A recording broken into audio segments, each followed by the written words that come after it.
Star Trek III, The Search for Spock. Short stories. Story 1, The Azphari Enigma. Warp 1, Mr. Sulu, set course to Earth. Aye, sir, the young officer said to Captain Kirk. All about them, repairs were being made to the damaged control room, the heart of the huge starship. In the sick bay, the overworked medical personnel had the worst wounded in surgery, and in all the corridors lay others waiting in pain for their turn. The Enterprise was a badly wounded ship. In the desperate battle with Khan Noonien Singh, the Federation starship had been severely, almost mortally damaged. Warp 1, the speed of light, was as much as Kirk thought the hardy old ship could take. With the death of Captain Spock, Admiral James T. Kirk had taken just about all he could. Even the victory over Khan had not lessened his feeling of loss, of shock and anger.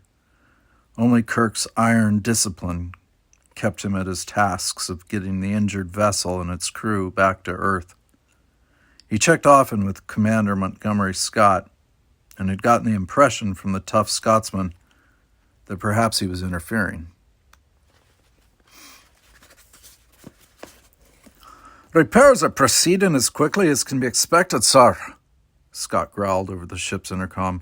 "There's only so much we can do, sir. There's structural damage, you know. That'll take the yards back at Terra, Admiral. 'Tis more than we can do out here, sir." "Yes, I know. Do your best, Scotty," Kirk said impatiently. "Aye, sir," Scott said. "Kirk out." The ship's commander fidgeted impatiently in his chair, an ache in his heart that he knew would never be eased. Spock was dead. Buried in space, sent off toward the amazing new planet called Genesis. A noble death, but still death. Kirk felt as if his right arm had been lost. "No, it's worse," he thought. "They could give me an artificial limb, but there's no replacement for Spock." Kirk looked toward the science station where the young Vulcan, Officer Savick, was at work. She was good, but she was no Spock. And Kirk almost hated her for being there instead of the tall, taciturn Spock. "Mr. Sulu," he barked, "take the con."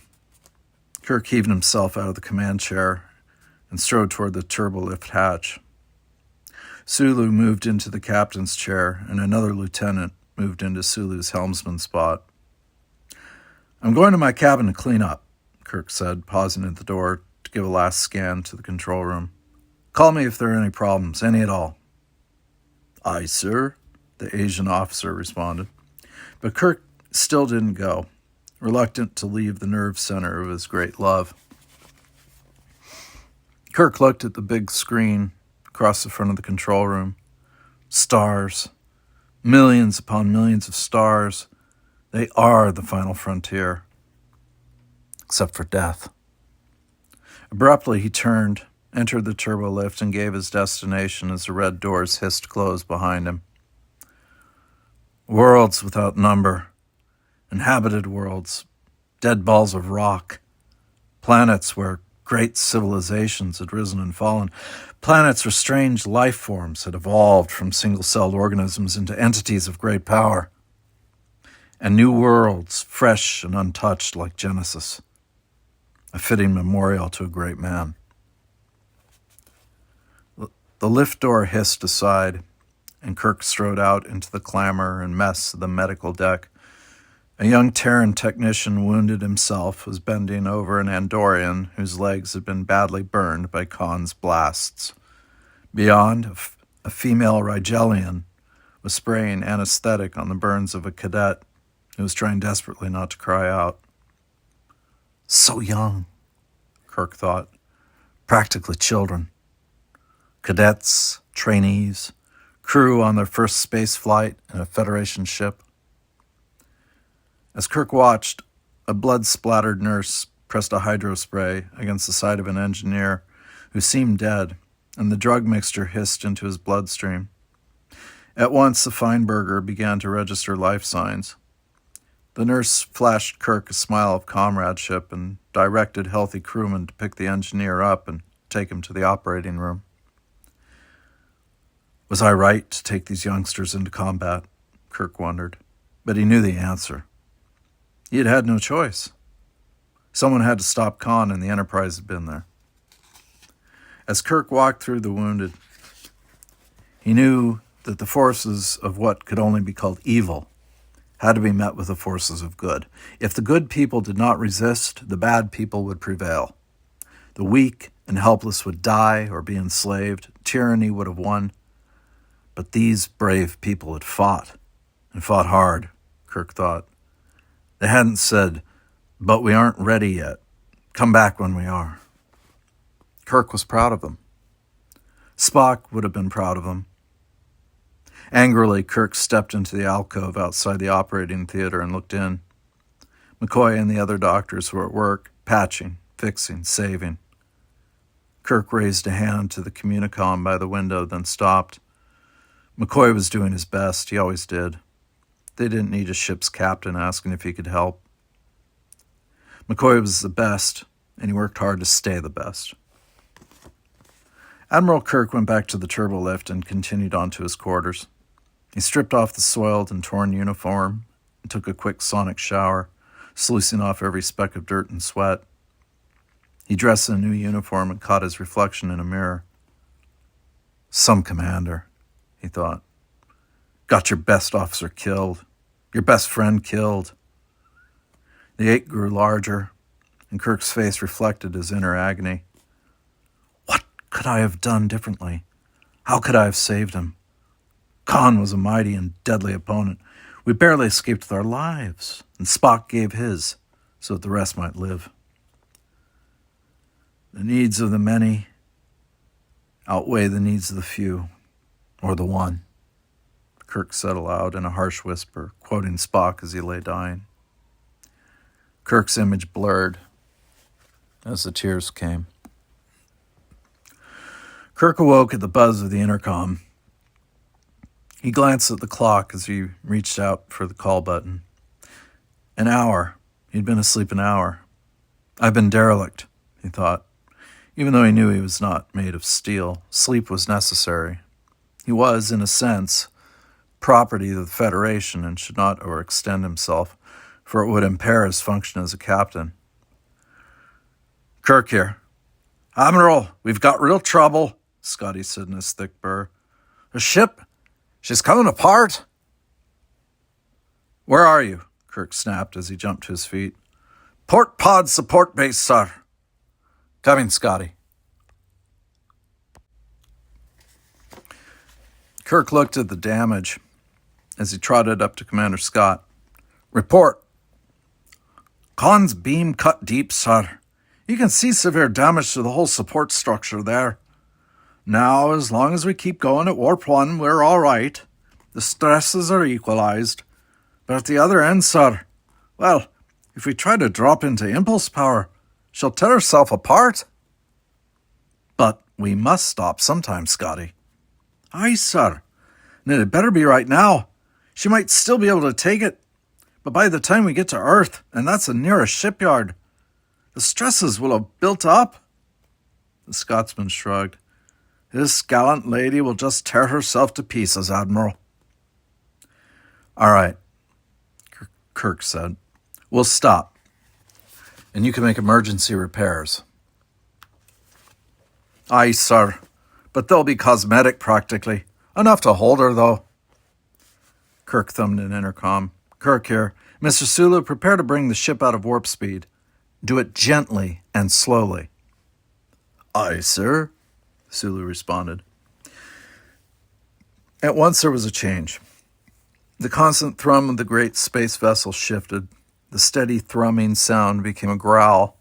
There was a grind and sharp ping of metal under stress. Scott yelled orders, evacuating the pod support area, and Kirk followed him out.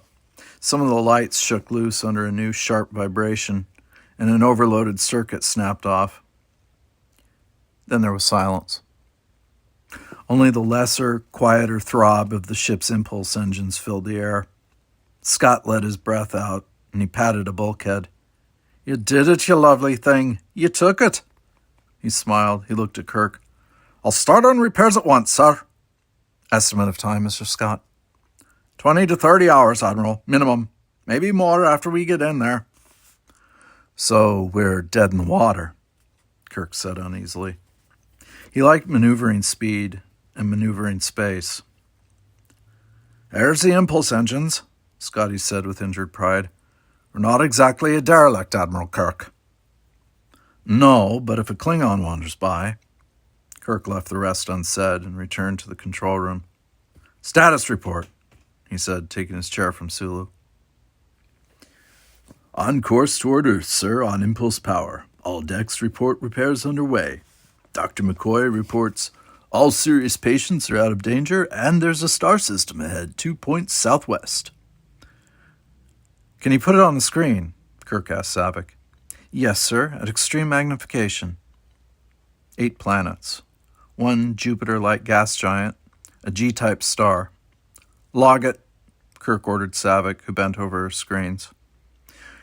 Kirk watched her almost surreptitiously. She seemed unaffected by the recent battle and the death of her fellow Vulcan. But that's how Vulcans are, Kirk reminded himself. There was nothing Savick could do, except her job, and that was what she was doing. Kirk began to lose his irrational anger toward her and to feel some guilt. "Lieutenant Savick, when you have finished, call your replacement and take some rest. Uhura, you too. Mr. Sulu, Chekhov, Collins, Bradley, you as well." "I'm all right, Admiral," Savick said. "That's an order, Mr. Savick." He softened his command with a smile. "If you intend someday to command, mister, you must learn to take orders as well as give them." "Yes, sir," she said unemotionally.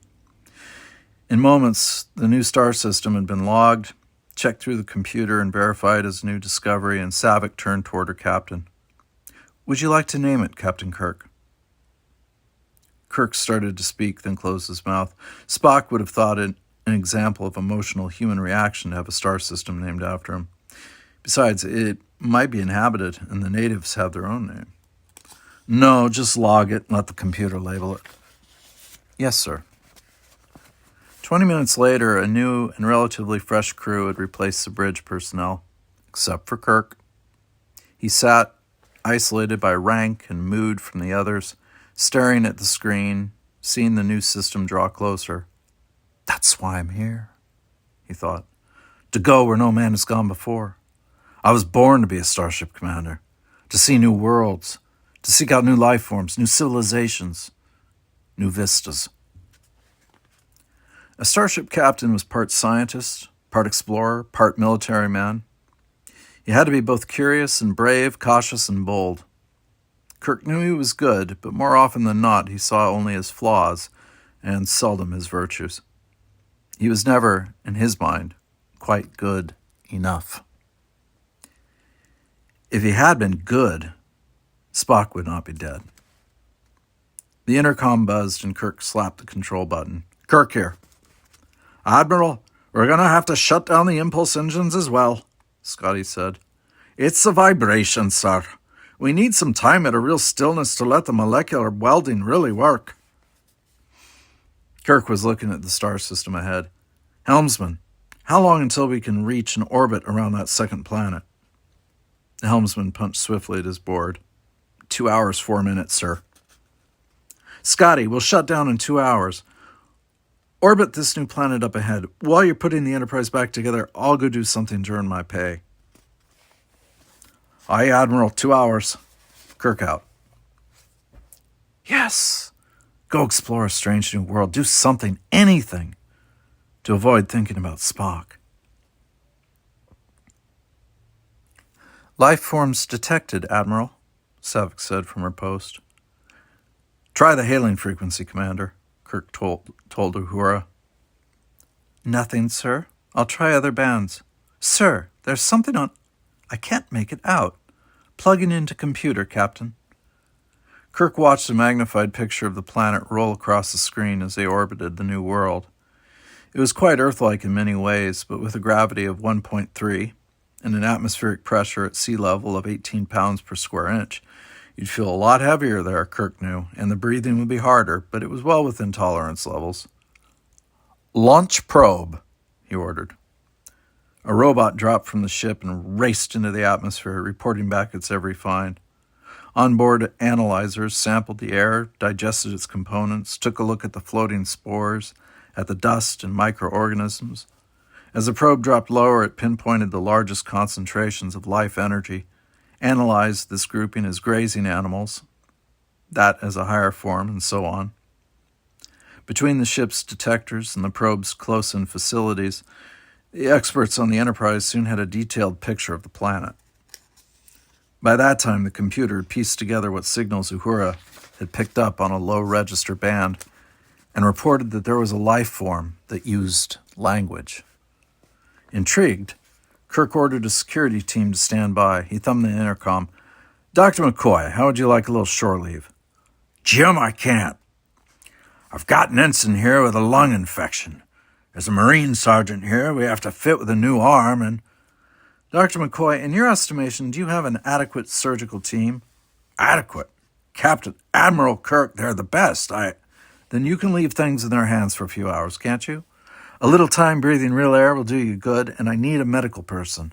Report to Transporter Room 2 in 15 minutes. Bring all your electronic black bag and a sidearm."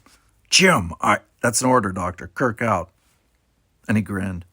It was faint, and it hurt a little, but it was a grin, nevertheless. Dr. McCoy came angrily into the transporter room. "Captain Kirk is medical officer on this ship." "You'll be needed on shore, Commander McCoy." Kirk grinned. His none-too-gentle reminder of rank made McCoy stop. "What is this place?" he growled. "Just another brand-new, untouched, unknown planet, Doctor. Never seen before by the beady little eyes of man." McCoy glowered at him in a silent rebuke. "You seem in good spirits, Jim." Kirk looked over at him, his face becoming sober. "I'm doing my job, Doctor, as I'm certain you will do yours. And as Spock would have done his." McCoy took a deep breath, nodded, and stepped onto the transporter disk. The others were in place, and Kirk snapped the order to energize. The figures sparkled as demolecularization began, and then they were gone.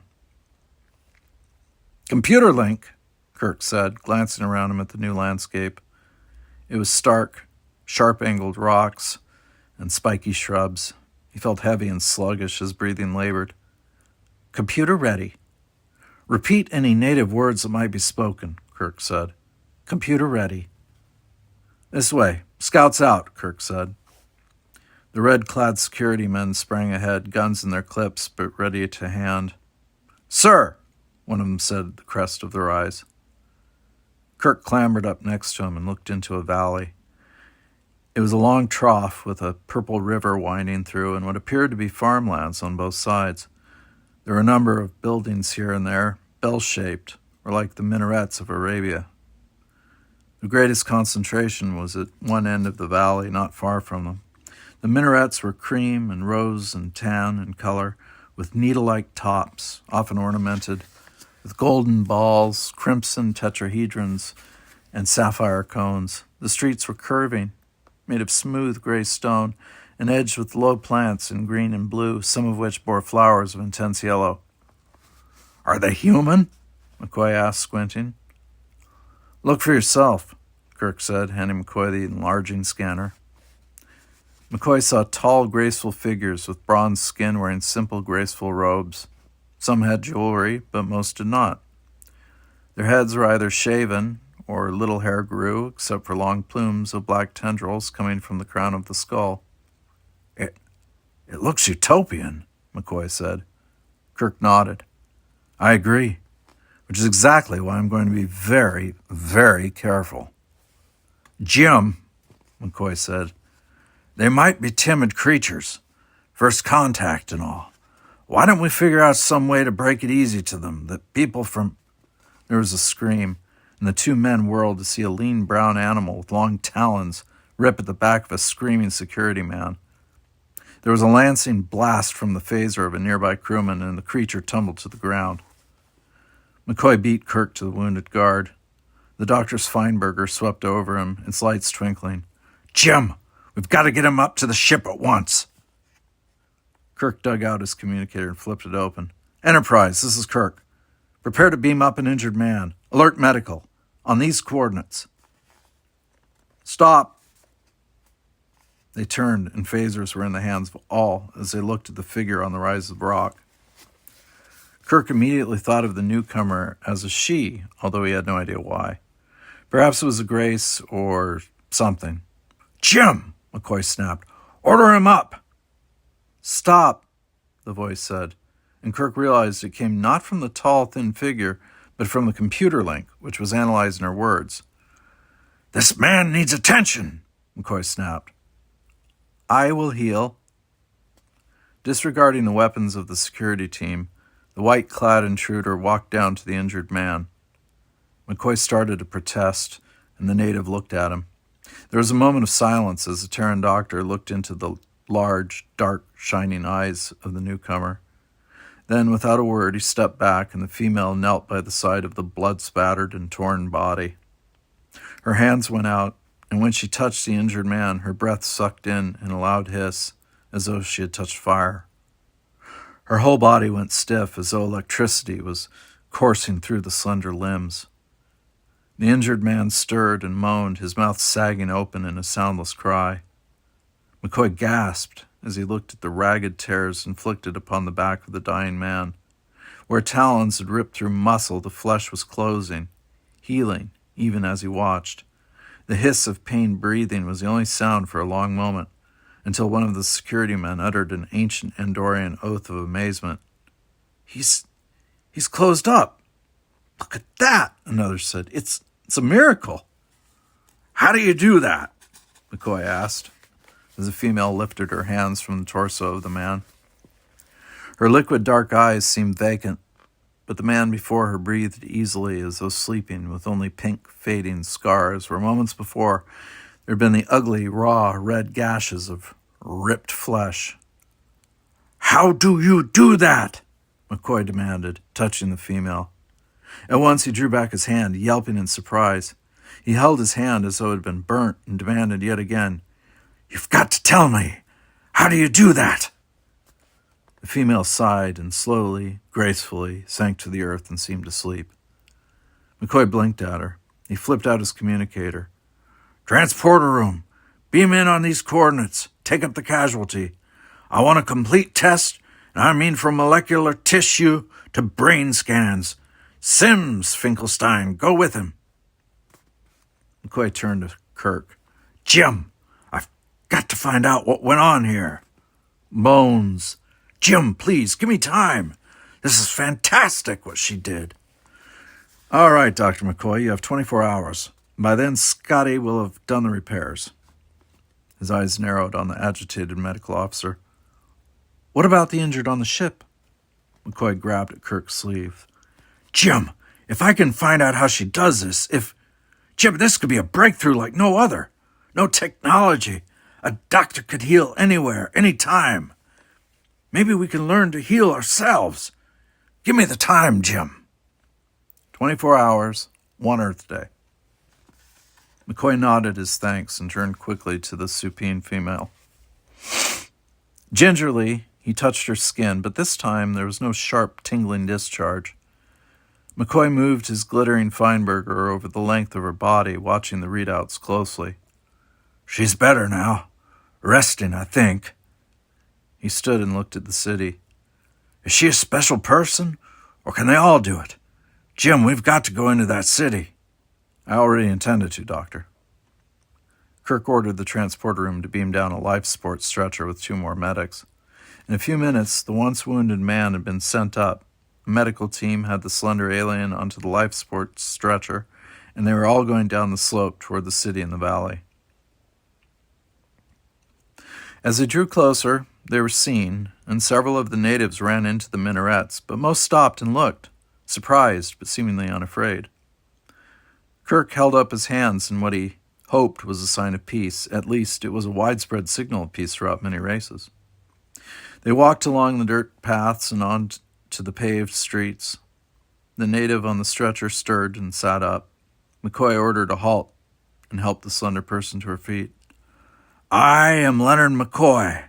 I am a doctor, a healer. We're all from Earth. We're members of a Federation of Planets. Who are you? What do you call your world? The limpid eyes went to the speaker of the computer link, then to McCoy's mouth, and she tilted her head for a moment, studying him before she spoke.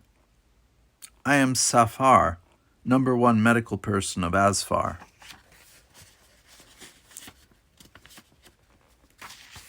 A graceful 6-fingered hand indicated the rounded buildings of the small city. McCoy grinned broadly. You did something miraculous back there. That boy was all but dead. You saved his life. Safar tilted her head again. I did only my duty. And that's what I want to find out about, McCoy said quickly. How do you do it? Is it telepathy? Some kind of body chemistry? Sympathetic medicine? What? A slight frown appeared on Safar's smoothly featured face. I do not understand. I do as we all do and have always done. It is painful, but necessary. You can all do it, then? McCoy inquired with desperate eagerness. Again the frown. All? No, that would be illogical. There was a pained expression on Kirk's face as he turned abruptly away. Logic and illogic, the poles of Spock's philosophy. Kirk watched the others like Safar as the interrogation continued. The natives were shy but not afraid, and in ones and twos they came out of the buildings to look at the strangers from the stars. Only some of you have this power, then? McCoy asked. Some, yes. We all have power, as you call it. Why does your device speak our language and you do not? It's an automatic translator, a simple technology. Tell me more of the powers of your people. Safar made a gesture to indicate those of her species around her. Sasquin has the power to talk to the plants, to guide their growth and productivity. Almost everyone in his family has had it. It is what they do. His sister, Samari, however, does not. She is more like the Samoon family, who guide the creatures of the air. Is this telepathy? I do not understand. We think of what we want. Sometimes it is not difficult, and sometimes it is. Sometimes the changes are slow and take generations. The great Kamali trees, for example. Twice each day, all the members of the Serathimos family think of greater harvests from greater trees, and the trees listen, but they change very slowly, for they are as old as our culture. But that healing, McCoy said quickly, you did it in moments. The flesh healed right before our eyes. Again the frown. Yes, naturally. It took longer because the structure of the flesh was different. I had to ask it how it was, and it told me, and I gave it the power to reform itself, to be a truly functioning part of the whole. McCoy stared at her. Just like that? Safar tilted her head again, her smooth features unreadable. Naturally. How else would you do it? Do you do it without the pain? McCoy stared at her a moment, then turned to Kirk. Admiral, I formally request leave of absence to stay here. No, Bones, Kirk said, turning around. You'll go back with us and finish the mission. I need you. Afterwards, if you can persuade Starfleet, you can come back. Jim! But Kirk's expression and McCoy's years of experience with his captain told him it was no use. All right, I have 24 hours. McCoy asked to be taken to the home of Safar, and a delegation of natives approached Kirk. The Admiral ordered another computer link beamed down. The twinkling appearance of the device caused consternation among them, then curiosity. McCoy took one link and went off while Kirk kept himself busy with finding out about the planet. They called it Azphari, or Earth. This did not startle or surprise Kirk. As humans explored the universe, they found that most species who developed on a planet called it the land, the great Earth, the place, or some similar basic word. All species evolved thinking theirs was the only world, the only self-awareness. There were a few of them, Their birth rate was low, but they lived a long time, surprisingly sturdy against a gravity that was a third heavier than Kirk's Earth. He discovered that there were families who talked to insects, to the larger animals, and to the drab but necessary fungi that was the ingredient of decomposition. The lovely minarets, he found out, were the products of the Psalm, a family of Azphari who talked to an almost microscopic, coral-like organism, directing them to crawl into the assigned places, link with those around them, and die there. Kirk was taken to the largest minaret, where he saw beautiful and complex geometric designs, edging the doorways as though carved, and, inside, intricate sculptures by the leading artists of the Psalm family over the centuries. Kirk met Sumerador, the elderly queen of Azphari, and found her eager to learn of the species beyond the lights in the sky. But Kirk's mind kept wandering. How were the repairs going? Were the injured cared for? And always the ache of loss for a companion. After a time, Kirk excused himself and flipped open his communicator to call Scotty. "It's coming, Admiral, but it's not easy. We discovered the F-21 circuit was about to blow. The matter-antimatter pod control was on the edge of fusing as well, sir. We would have had an explosion you could have seen on Pluto if we had tried to stop in Earth orbit." "All right, Scotty, keep at it. Bridge." "Aye, Captain," Chekhov responded. "Chekhov, give me hourly reports on the ship's status. I think I'll stay here for a while." "Aye, Captain." Here, Kirk thought, a new world. Not the familiar environment of the bridge, where a slight turning of the head would show me that Spock was not at his station, or never would be. Kirk out. "It's time, Bones." "Jim, there's so much to learn." "Dr. McCoy, Scotty says that we'll be ready to go in 2 hours. I want everyone on board and..." Beep! Kirk pulled out his communicator and flipped it open. "Kirk here." "Captain," Chekhov said, "Commander Scott reports that he's found a lot of metal fatigue in the port support main stem. It'll be another 20 hours while he shares it up." Kirk looked annoyed and irritated. "Very well, Kirk out." He looked at McCoy. "You have another 20 hours, Doctor." "I'll take what I can get. Jim, you just won't believe what they can do. After a fetus in the womb, better genetic manipulation than we can. And look at them. They look like they're barely out of the hunter and gatherer stage of civilization." "Yes, Doctor, but my ship needs healing too." Kirk turned and stalked away down the paved street to the edge of the small city. He stood and looked at the fields.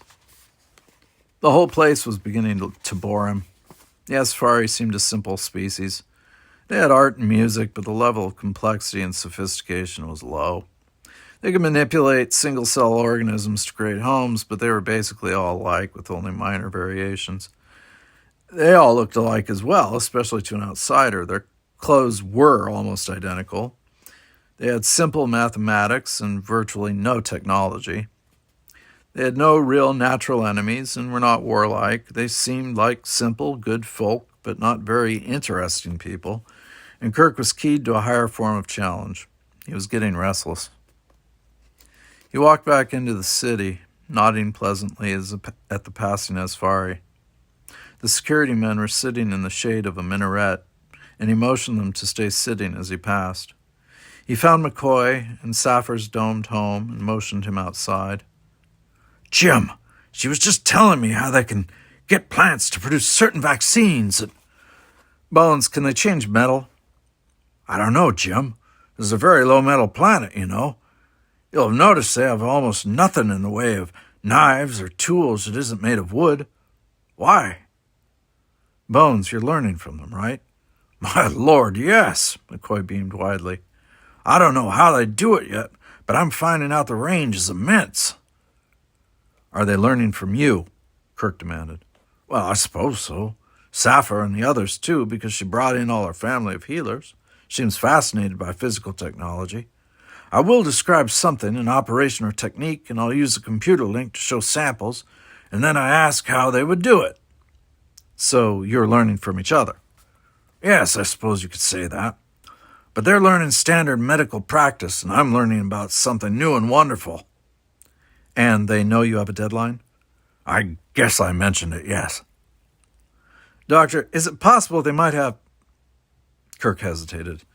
The idea sounded so bizarre, but bizarreness was in the belief of the beholder. He had seen too many strange sights and had felt the effects of too many impossible situations to completely deny any possibility. Is it possible they might have somehow caused the metal fatigue in the port support? McCoy shook his head vigorously. No, impossible. As you know, I took Sappho and 2 of the others up to the ship. We were aboard 3 hours, and they were with me the entire time. We didn't go near the support. I showed them sick bay and demonstrated how the databank worked, but they couldn't have done anything. How close do they have to be? Do they have to touch the object? Oh, no. Close, perhaps. I'm not sure. The builders just sit out in front, as it were, while those Coralite creatures are building a dome. It's some form of telepathy, I know, but I haven't found out what. That's why I took them up to the Enterprise, really, to see if the sensors could read them. He shrugged. The results were inconclusive. Kirk nodded. All right, but remember, you only have 5 hours. McCoy nodded and trotted back to Safar and the others and went into an immediate huddle. Beep. Kirk here. Admiral, there's something funny going on here, Scott said. I can't explain it. I inspected those structural beams myself on the first inspection. I don't think I could have missed it. Missed what, Scotty? The fractures.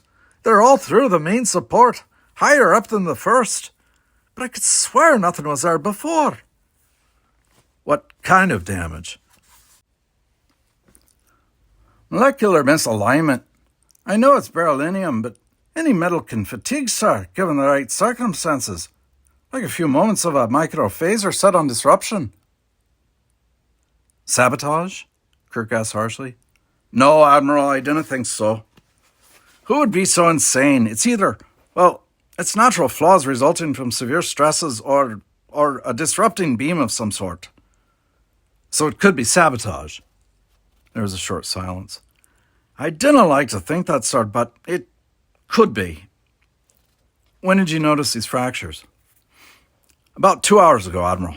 But when I looked at them, when we first started orbiting this, Azphari.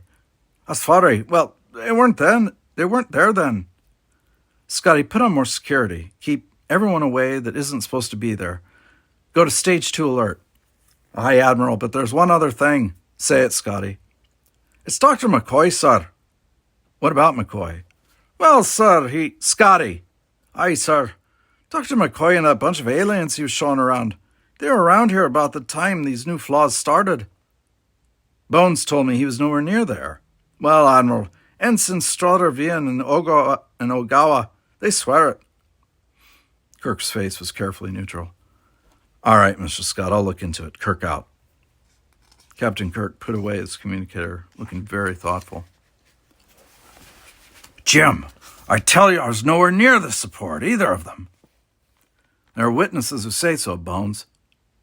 Admiral Kirk, are you accusing me of sabotage? I'm investigating, Bones. I know you want to stay here, study all this, and... Jim, I wouldn't sabotage the Enterprise. Dr. McCoy seemed genuinely amazed. And the Azphari? You think these gentle people would wreck the ship? Jim! Dr. McCoy, the Federation has never had contact with these people before. We have no idea what they would or wouldn't do, or are capable of doing. But Jim! Bones, we've seen a lot of different species, different intelligent beings, from self-aware energy clouds to telekinetics, reptilian intelligences, remnants of ancient gods. Can you say for certain what the Azphari can or can't do? No, I can't, but... Then until further notice, you keep the Azphari off the Enterprise. I'm getting the ship back to Earth as soon as I can. Then, Dr. McCoy, then you can return here and learn all you want. Great balls of fire, Jim! Don't you realize what a medical miracle they do here, routinely? I have to stay here to learn. Have to, Bones? Enough to sabotage the Enterprise? McCoy's mouth snapped closed, and he glared at his commander, then strode away. Kirk pulled out his communicator. Kirk to Enterprise. Enterprise here, sir, Uhura answered. Until further notice, neither Dr. McCoy nor any of the natives of this planet are to go aboard the Enterprise for any purpose. Dr. McCoy, sir? Affirmative. Kirk out. Admiral James T. Kirk turned and walked briskly toward the dwelling that had been given to his security staff as a command post. He did not notice the tall, graceful figure of Safar step from behind a concealing decorative fungus and stare at his back. Enterprise to Captain Kirk. Kirk pulled out his communicator, flipped it open, and identified himself. Admiral, Commander Scott reports further damage to the port pod support. Kirk's head went up, and his face grew grim. Uhura, order all the shields up. Complete unity. No transport window, no radio communication. But, sir, how will we talk to you? Use the shuttles and messengers, but seal it up tight. Nothing gets through. Aye, sir. Enterprise out. Kirk looked at the now useless communicator in his hand and put it away out of habit. He looked at the handful of security men in the coral-like structure. 4. Tough, intelligent, the Marines of the Space Fleet, but only 4. Sergeant Greg Yellow alert. Aye, sir. Greg turned at once and checked the status of each of his team of 3. Then they followed Kirk to the minaret house of the family of Safar. He strode through the curtained opening and found Leonard McCoy bent over a table, staring at a small furry animal with protruding teeth and long claws. Bones! Jim! Oh, you gotta see this, quick! See that pink line? See? It's fading. A minute or so ago it was severed. The whole limb removed. Now look at it. Healing. Jim, this is most amazing. Bones! Kirk pulled McCoy back, his eyes staring fiercely at the half-dozen tall Azphari surrounding the table. Doctor, these people have somehow blinded you. They've sabotaged the Enterprise. They want to keep us here. Ah, Jim, be reasonable. We can learn from them. What can we teach them? Now look, the fur is growing back. Isn't that amazing? Kirk turned to stare hard into the large, limpid eyes of Safar. You're doing it, aren't you? You're causing the pod support to fall apart. You're making the metal rot. Jim, be reasonable, McCoy protested. Metal doesn't rot. These people can't. They can and they are. I don't know how, but they are. Maybe there are submicroscopic metal-eating microbes chewing away. Maybe they're depolarizing the atoms. I don't know, but they are doing it. His eyes locked with those of Safar. The eyes were huge, liquid, without depth. Man of the other earth, we only wish to learn, Safar said. No, you wish to keep us here, learn our technology, our... Kirk stopped, his eyes bulging. His hands went to his throat and he turned red.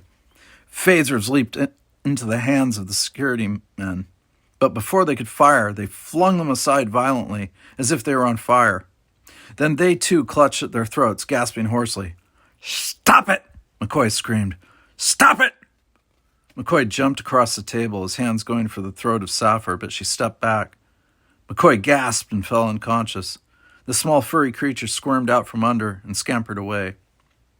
Safar looked down at the limp figures of the 6 spacemen. At a gesture, the figures began breathing again, but they were still unconscious. Safar bent down and removed Kirk's communicator.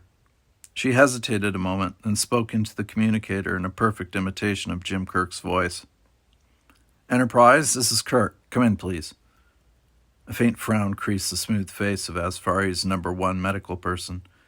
Enterprise, this is Admiral James T. Kirk. Come in, please. Nothing. Safar growled and threw aside the communicator.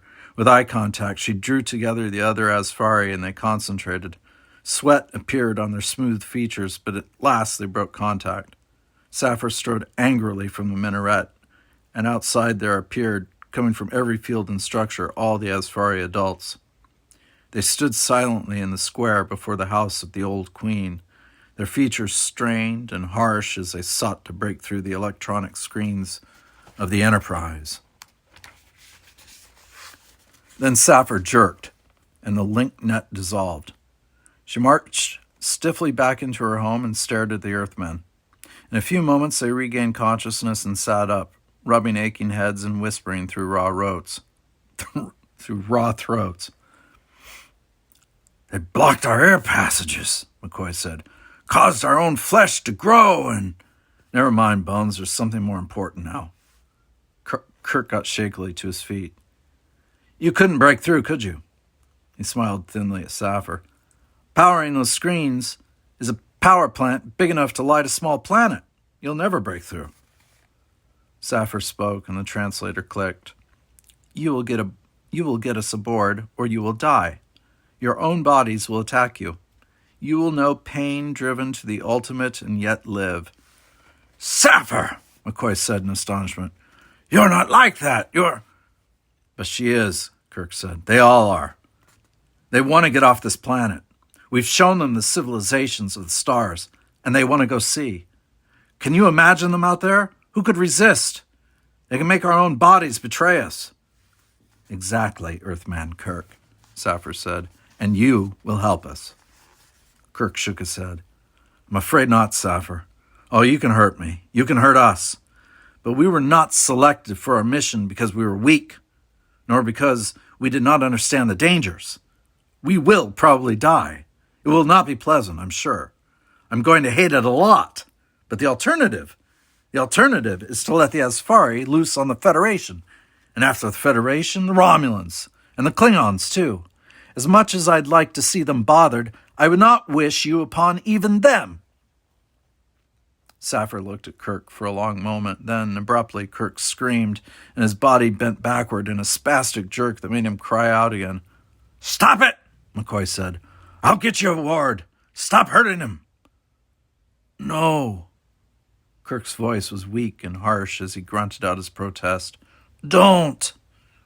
Jim, they're killing you. Kirk gasped and his muscles contracted. His skin tightened. Through the tight-fitting Starfleet uniform, McCoy could see every muscle of Kirk's body clearly outlined, as if in the grip of a huge, squeezing, invisible hand. The Starfleet admiral croaked out another "No!" to McCoy before his head fell back as his consciousness left. But almost at once, consciousness returned as Safar restored the blood flow. Kirk screamed in pain as his own blood seemed like acid in his veins. His skin was on fire. Everything hurt. Everything. I'll tell you how, McCoy screamed, and abruptly Kirk slumped to the ground to lie limp and unconscious. How, Earthman? Safar asked. McCoy hesitated, and his body jerked painfully. McCoy stared at his hands. His fingers had grown together, the skin thickening as he watched, until he had thick paddles for hands. The doctor cried out, but Safar was merciless. How? She asked softly. My hands. Safar nodded and the skin thinned. His fingers split apart, and in moments he was whole again. The shuttle. The ship will send down a shuttle. Safar smiled. The shuttle dropped out of the blackness of space and angled in smoothly toward the single city. It set down just outside the cluster of minarets, and Kirk, McCoy, Gregg, and the security men strode briskly toward it. The hatch came down, and they entered. Moments later, the hatch closed, and the shuttle lifted. Well, Dr. McCoy, did you learn something on Azphari? Yes, Admiral Kirk, I did. They're a harmless race, but with great medical skills. After we return to Earth, I will return here to study. Good, Dr. McCoy. I'm certain it will do us all good. Kirk stared out the port at the darkening sky. The shuttle cleared the last wisps of atmosphere and took an arcing orbit toward the Enterprise. Shuttlecraft Columbus, this is the Enterprise. Security check. Please respond. Enterprise, this is Admiral James Tiberius Kirk. I am coming aboard. Admiral Kirk, please respond with security clearance, sequence 1. Kirk looked at McCoy, and their faces contorted with effort as their minds sought to probe through the starship's defensive screens. Their figures blurred and rippled as the effort of mind took away from their efforts to maintain their illusion as Federation officers. The security men, too, sloughed off the Terran images and reclaimed their Azphari identities. The young lieutenant at the security post gasped and fell back, but not before he slapped the intruder alarm. At once, a nerve gas keyed to the central nervous system of 96 species billowed into the Columbus cabin. The Azphari fell at once, for their nervous system was within the parameters of several of those 96. The shimmering bars of light all around the Azphari village became armored security men, their battle phasers at the ready. They approached the minarets carefully. The moment they saw an Azphari, they fired, the phasers set on stun. In minutes, their detectors brought them to the minaret where Kirk and his crew lay tied up. "Well, Dr. McCoy, do you still want to stay here and study the medical technology of Azphari?" Kirk asked, rubbing his wrists. "Yes, I do, but I won't," he sighed. "They have such wonders to teach us. They would have been welcomed with open arms."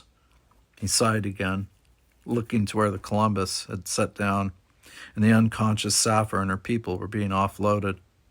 "It means they'll be off limits, doesn't it?" "That's what I'll recommend," Kirk said. "We'll leave the standard Federation indoctrination package, and every few years they'll get checked out by people who know what to expect.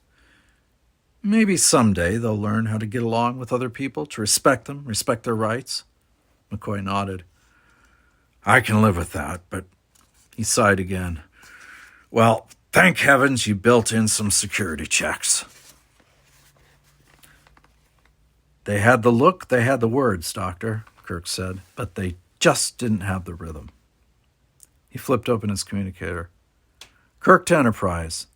Beam Dr. McCoy and myself up. So tell Commander Scott I want an estimate of time on the completion of his repairs. And ask the cook to prepare something special for dinner tonight." Kirk looked at McCoy. "Doctor, have you anything special you'd like?"